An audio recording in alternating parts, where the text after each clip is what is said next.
Overseas की properties के जो तनाज़ात हैं उनके हल के लिए हमारे यहाँ पर अलग से कोर्ट्स इस्टेब्लिश की गई हैं। हमारे यहाँ पर रूटीन में अगर मेरा और आपका कोई तनाज़ा है जो पाकिस्तान में हम लोग रह रहे हैं, हमारी अगर कोई प्रॉपर्टी का कोई तनाज़ा है तो वो रूटीन की सिविल कोर्ट में जाएगा। लेकिन ओवरसीज़ की प्रॉपर्टीज़ की जो इमूवेबल प्रॉपर्टीज़ हैं उनके तनाज़ात के हल के लिए 2025 में पंजाब में स्पेशल कोर्ट्स तश्कील दी गई। Punjab establishment of special courts overseas Pakistanis property act 2025,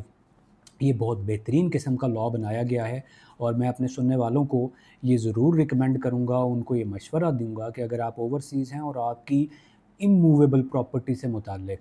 ये आपने ज़हन में रखना है कि ओवरसीज़ की अगर कोई इमूवेबल प्रॉपर्टी से मुताल्लिक, मूवेबल प्रॉपर्टी नहीं, पैसों का लेन देन वगैरह वो नहीं, इमूवेबल प्रॉपर्टी से मुताल्लिक किसी भी किस्म का कोई तनाज़ा है तो आप किसी भी वकील को एंगेज करें तो उसको ये डायरेक्शन इंस्ट्रक्शन दें कि आपने मेरा केस जो है वो जो स्पेशल कोर्ट बनी हुई है ना ओवरसीज़ वाली, उसमें मेरा केस चलवाना है। आपने रूटीन की जो सिविल कोर्ट है उसमें मेरा केस नहीं चलवाना। उसमें फिर ये होगा कि ये एक इस कोर्ट को डायरेक्शन दी गई है कि आपने समरी प्रोसीजर टाइप इख्तियार करना है। जिस तरह हम ऑर्डर 37 का दावा फ़ाइल करते हैं और उसमें समरी प्रोसीजर होता है, उसमें रिटन स्टेटमेंट जमा करवाने का राइट जो है, जिस तरह हमें सिविल कोर्ट्स में सिविल केसेस में होता है कि बतौर राइट हम जमा करवाते हैं, तो वहाँ पर हम बतौर राइट नहीं जमा करवा सकते। हम लीव टू डिफेंड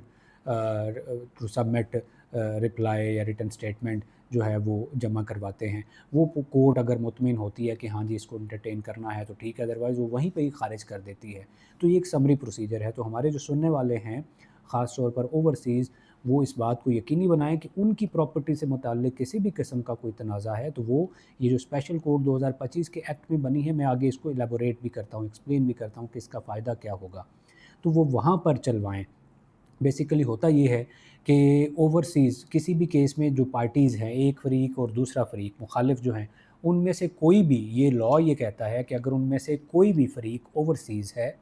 तो उसका केस जो है वो ओवरसीज़ कोर्ट में चलेगा। ये बेसिकली हमारे यहाँ पर जब हम दायरी करते हैं, केस दायर करते हैं, तो वहाँ पर वो ख़ुद भी देख लेते हैं, बशर्ते कि ऊपर मेंशन किया हुआ हो एड्रेस कि ये बंदा जनाब बैरून मुल्क मुकीम है, तो वो ख़ुद उस कोर्ट को भेज देते हैं। हमसे जो गलती होती है या जो लॉयर वो केस फ़ाइल करते हुए ऊपर ये मेंशन नहीं करते उसका ओवरसीज़ का, या ये बताते नहीं है कि जनाब ये ओवरसीज़ का केस है, इसको ओवरसीज़ कोर्ट में भेजा जाए, तो वो अगर तो लिखा हुआ हो बताया जाए तो वो ख़ुद भेज देते हैं। और फ़र्ज़ करें आपका केस गलती से उधर चला गया सिविल कोर्ट में, तो वो सिविल कोर्ट को एप्लीकेशन दें कि जनाब ये मेरा केस, ये जो एक पार्टी है इस फ़रीक़ैन में से वो ओवरसीज़ है, तो इस केस को ओवरसीज़ कोर्ट को भेजा जाए। वो कोर्ट बाउंड होगी कि वो उसको ओवरसीज़ कोर्ट में भेजे। ओवरसीज़ की कैटेगरी में कौन-कौन फ़ॉल करता है? ये जो लॉ है इसका सेक्शन 2 जो डेफ़िनेशंस को डिस्कस करता है, वो कहता है कि ओवरसीज़ से मुराद वो बंदा है जिसके पास पाकिस्तानी पासपोर्ट हो, कंप्यूटराइज़्ड नेशनल आइडेंटिटी कार्ड हो, national identity card for overseas Pakistanis NICOP हो, या उसके पास पाकिस्तान ओरिजिन कार्ड हो, पीओसी हो, या उसके पास ओवरसीज़ पाकिस्तानी फाउंडेशन ओपीएफ की मेंबरशिप हो, और वो 182 दिनों से बैरून मुल्क मुकीम हो। वो बेशक वहाँ पर स्टूडेंट है, वो कोई नौकरी कर रहा है या परमानेंटली वहाँ पर रह रहा है, तो वो ओवरसीज़ पाकिस्तानी समझा जाएगा। तो हर वो बंदा जो 182 डेज़ से किसी दियारे गैर में वहाँ पर रह रहा है तो वो ओवरसीज़ वो कंसिडर होगा, और उसका केस जो है वो इमूवेबल प्रॉपर्टी का। अब वो ये भी देखिए कि कौन-कौन से केस उसके वो स्पेशल कोर्ट जो तश्कील दी गई है जिसको मैं रिकमेंड कर रहा हूँ कि वहाँ पर चलने चाहिए, कौन-कौन से केस उस कोर्ट में जा सकते हैं। रिसेंटली एक केस नहीं बल्कि 3-4 जो हैं वो रिट पिटिशंस हमारे यहाँ पर हाई कोर्ट में आईं, और हाई कोर्ट के जस्टिस अनवार हुसैन साहब हैं, उन्होंने ये रिट पिटिशन वो कंसोलिडेट सारे केस इकट्ठे करके तो उनको डिसाइड किया, और डिसाइड भी ये रिसेंट ही हुए हैं 2026 में, 20-4 को। इन रिट पिटिशंस में ये सवाल दरपेश था, ये इशू दर सामने आए थे मुख्तलिफ में कि ओवरसीज़ के किन मामलात को वो जो स्पेशल कोर्ट है उसमें चलाया जा सकता है। तो जो स्पेशल कोर्ट है उसने कहा कि सिर्फ़ जी उसके ऊपर अगर किसी ओवरसीज़ की कोई प्रॉपर्टी है, उसके ऊपर अगर कोई कब्ज़ा वग़ैरह हो गया है तो इस तरह के मामलात सिर्फ़ ओवरसीज़ कोर्ट में चलाए जा सकते हैं और किसी तरह के नहीं चलाए जा सकते। तो یہ کچھ سوال جو ہیں وہ ہائی کورٹ میں آئے، تو ہائی کورٹ نے کہا کہ اوورسیز کی اموویبل پراپرٹی اور اس سے جڑے جتنے بھی معاملات ہیں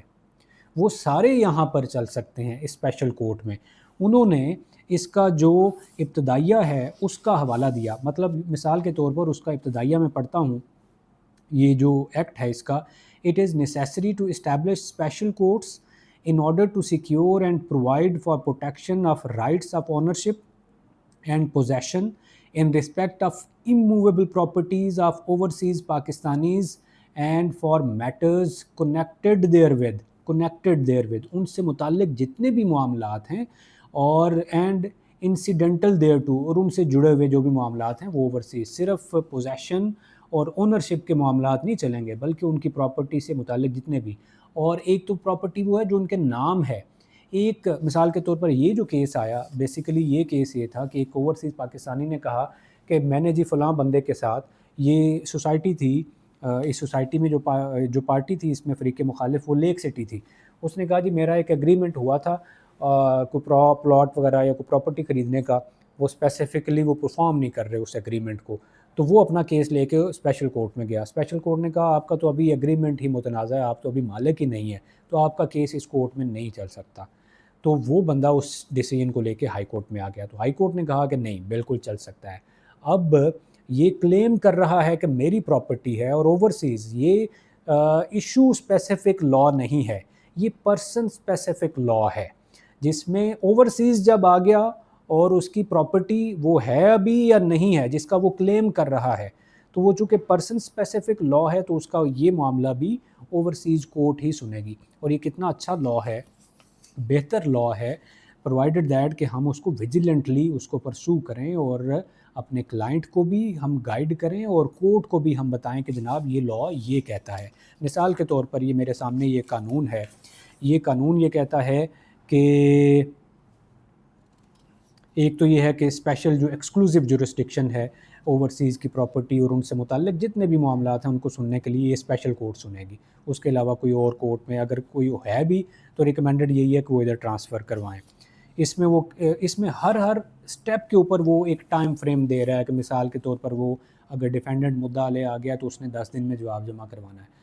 10 دن سے آگے نہیں جا سکتا، اگر مزید ایک کو ٹائم دینا ہے تو وہ بھی 10 دن کا، اور تاریخ بھی جو ڈالنی ہے وہ 7 دن سے زیادہ، اس طرح کی بہت ساری بہترین اس میں وہ شقیں موجود ہیں۔ تو ہمارے اوورسیز جو بھائی ہیں ان کے اگر کوئی مسئلے مسائل ہیں ان کی پراپرٹی سے متعلق تو ان کو چاہیے، اگر تو وہ وہاں پر چل رہے ہیں وہ اوورسیز کورٹ میں تو بہترین ہیں، لیکن اپنے جو لائر ہیں ظاہر ہے وہ ویجیلنٹلی کوشش وہ یہی ہوتی ہے کہ وہ اس کو کریں، اگر وہ نہیں وہاں پر کیس چل رہا تو اس کورٹ میں وہ اس کو ٹرانسفر کروائیں، بہتر اس کے ریزلٹس نکلیں گے۔